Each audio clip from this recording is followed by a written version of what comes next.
जय श्री राधे कृष्णा मेरे प्यारे मित्रों आप सभी का हमारे YouTube चैनल पर हार्दिक स्वागत है।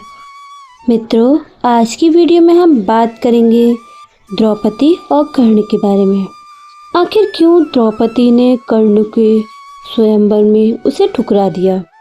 मित्रों, हिंदू धर्म में महान ग्रंथ, जो सबसे बड़ा महान ग्रंथ है महाभारत में कई ऐसे रहस्य छुपे हैं जिनसे लोग आज तक अनजान हैं। उन्हीं रहस्य में से एक रहस्य द्रौपदी और कर्ण का भी है, लेकिन जो संबंध ग्रंथों में छुपाया गया उसे उजागर करना भी बहुत जरूरी है। मित्रों, द्रौपदी सिर्फ 5 पांडवों की पत्नी नहीं बल्कि एक और व्यक्ति से प्रेम करती थी, लेकिन इतिहास में इस सच को छुपा दिया गया। आखिर वह कौन सा सच था जिसका द्रौपदी के अंदर बहुत बड़ा गहरा संबंध था। इस राज से पर्दा उठाने के लिए इस वीडियो के अंत तक मित्रों आप सभी बने रहिएगा। मित्रों, यह घटना उस समय की है जब द्रौपदी और 5 पांडव वनवास के लिए 12 वर्ष के लिए गए थे। एक दिन जब द्रौपदी अपने पतियों के साथ जंगल में थी, तब उन्हें एक वृक्ष पर लगे सुंदर जामुन के गुच्छे को देखा। द्रौपदी पके हुए जामुन को देखकर ललचा गई और उसने उस पके हुए जामुन के गुच्छे को तोड़ लिया। जैसे ही द्रौपदी ने जामुन का गुच्छा तोड़ा, अचानक वहाँ श्री कृष्ण प्रकट हुए। उन्होंने द्रौपदी को रोकते हुए कहा, हे द्रौपदी, यह कोई साधारण जामुन नहीं, यह एक साधु की 12 वर्ष की तपस्या का फल है। वह साधु आज इस जामुन को खाकर अपना उपवास समाप्त करने वाला था, किंतु तुमने इसे पहले ही तोड़ लिया, जिससे तुम्हें साधु का बहुत ही बड़ा श्राप पड़ने वाला है। यह सुनकर द्रौपदी घबरा गई और कृष्णा से बोली, हे माधव, मुझे इस श्राप से बचाइए।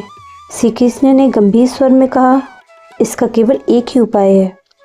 यदि तुम इस वृक्ष के नीचे जाकर अपने जीवन का एक ऐसा सत्य बोलो जिसे तुमने अब तक सबसे छुपा कर रखा हो, तो यह जामुन का गुच्छा पुनः वृक्ष पर लौट जाएगा। श्री कृष्ण ऐसा कहने के बाद पांडवों ने एक एक करके अपने जीवन का सत्य बोल दिया। युधिष्ठिर ने बोला, मैंने हमेशा सत्य का पालन किया है, लेकिन मैंने भी कभी कभी अपनी स्वार्थ सिद्धि के लिए असत्य का सहारा लिया है। भीम बोले, मैं सबसे बलशाली हूँ, लेकिन मैंने भी अपनी शक्ति का दुरुपयोग कई बार किया है। अर्जुन बोले, मैंने कई युद्ध जीते, लेकिन अब कभी कभी अपने अहंकार के कारण मैं अपने भाइयों से ईर्ष्या करने लगता था।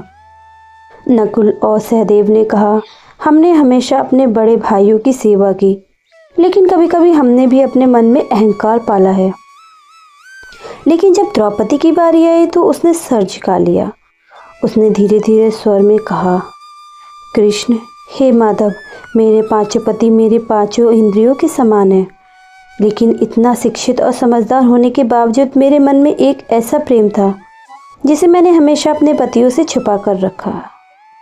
यह सब जानकर जामुन को गुच्छा वापस वृक्ष पर नहीं लगा। तब श्री कृष्ण ने कहा, हे द्रौपदी, तुम अभी भी कुछ छुपा रही हो, सच को पूरी तरह उजागर करो। तब द्रौपदी ने हिम्मत जुटाकर कहा, जब मैं विवाह नहीं हुआ था मेरा, तब मेरे हृदय में 5 पांडवों से भी अधिक प्रेम किसी और के लिए था।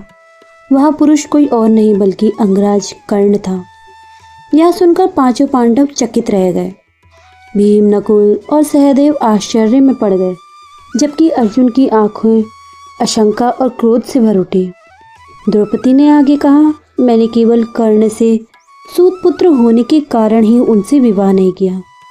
मैंने समाज के डर से अपने मन की सच्चाई छुपाई, लेकिन मेरे हृदय में कर्ण के लिए एक विशेष स्थान हमेशा बना रहा।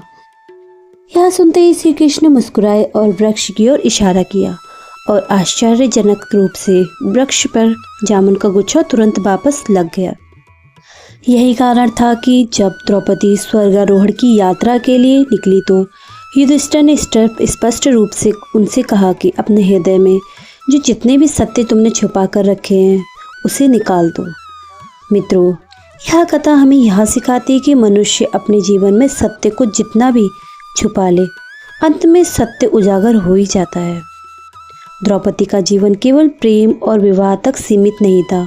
वह एक ऐसी नारी थी जिन्होंने अपने अपमान का बदला लेने के लिए महाभारत जैसे विशाल युद्ध की नींव रखी। जब पांडवों ने जुए में अपना सब कुछ हार दिया तो दुर्योधन ने द्रौपदी को भरी सभा में बाल घिसकर लाने का आदेश दिया।